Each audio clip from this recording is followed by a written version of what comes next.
But we are also joined in the studio by Stefanie Kerwin from Aurora Wellness. And you said something really interesting about sleep being one of the foundations of wellness, Stefanie. And I think for so many reasons, people really scrimp on sleep nowadays and get by on very, very little.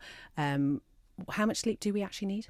Well, that depends on the person, but certainly around 7 to 9 hours for an average adult is something to base it on, yes. And what's very important is not just how many hours you sleep, it's the quality of your sleep, and if you're waking during the night as well, because we really do need that consistent sleep. It's very, very important.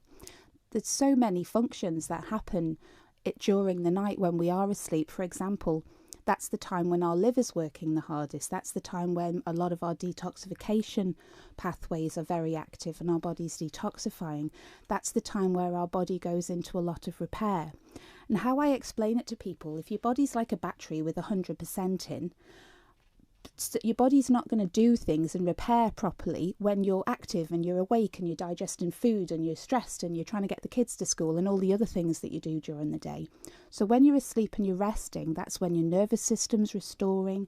That's when a lot of your neurotransmitters, which are the chemicals that make you happy, like serotonin and dopamine, that's when they're produced.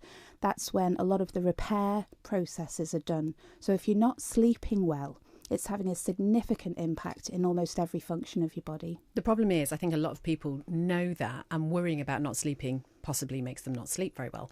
And we know that we shouldn't have screens an hour or so before bedtime. But if people are in that habit of waking up for whatever reason, of not getting good quality sleep, what could you help them with? What would you advise? Well, again, it's looking for the cause of why that person's not sleeping. So, for example, the cause might be because they're in pain.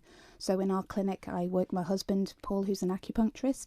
So a lot of people come in a significant amount of pain. So if pain's the reason that they're not sleeping, we might help with that. It might be, as we said, like poor dietary choices, maybe drinking too much caffeine like coffee or Coca-Cola during the day. Melatonin production is very high at night time. So you mentioned about the screens, Beth. Well, when you actually have that blue light penetrating through your eyes, it actually affects the production of melatonin, which is also called the sleep hormone. So if somebody's just screening it all evening and then they're not sleeping, that might be the cause.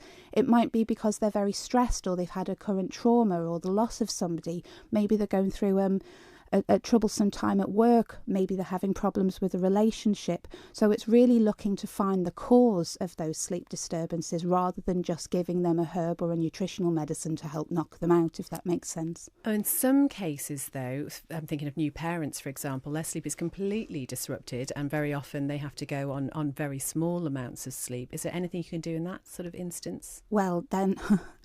I was one of those parents. I felt absolutely demented. My son's 8.5. I think I'm only just recovering from the 3.5 years lack of sleep. I certainly wish I'd employed or hired a holistic sleep practitioner, somebody like Laura Cooley on the island that's helping parents get some, their children get some good quality sleep.